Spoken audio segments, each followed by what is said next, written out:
goodness often in the world, in things like beauty and truth, love and generosity.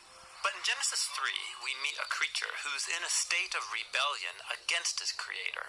We're not told yet why or how he rebels, but he's on a she. It's supposed to be she, actually, rather. mission to ruin God's good world for other creatures. This thing is trouble. Yeah, this creature is the Bible's first portrait of evil.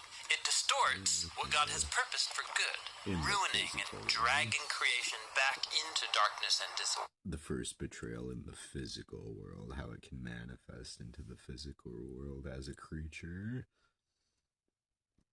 So the humans join the spiritual rebel, which leads them back into chaos and death.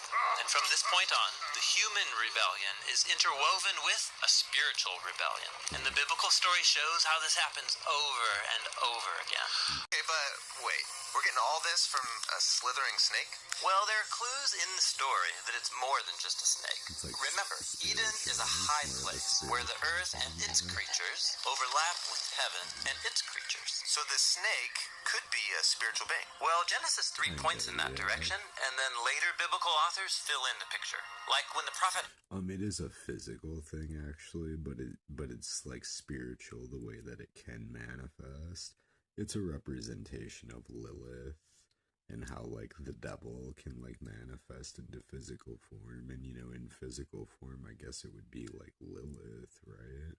Of how women are, like, evil. It's a representation of, like, that, and how it's, like, the opposite of, like, Adam. It's, like, the opposite of, like, the chosen ones, you know what I mean?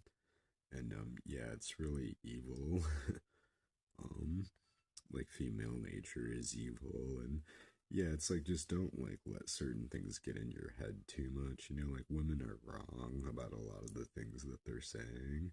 You know, lust is kind of just an illusion. Like a lot of the lust that people go through, like it actually is kind of just an illusion. It's more of like confusion that you need to get over more than anything, so... means snake. So the snake is like a former staff member in God's throne room. So why is he talking to the humans? Well, the prophet Ezekiel understood this figure as a spiritual rebel who didn't want to live under God's wisdom and authority. He wanted to be God. Oh, right. That's the same temptation the snake puts before Adam and Eve. Exactly. He says they could rule the world like God, but... Yeah, the reason it's in, like, Adam and Eve, too, though, is because, you see, it's, like, the opposite of Adam. It's a lot more about, like, Adam and how he's, like, the chosen one, you know, and how, like, the snake or Lilith is the opposite.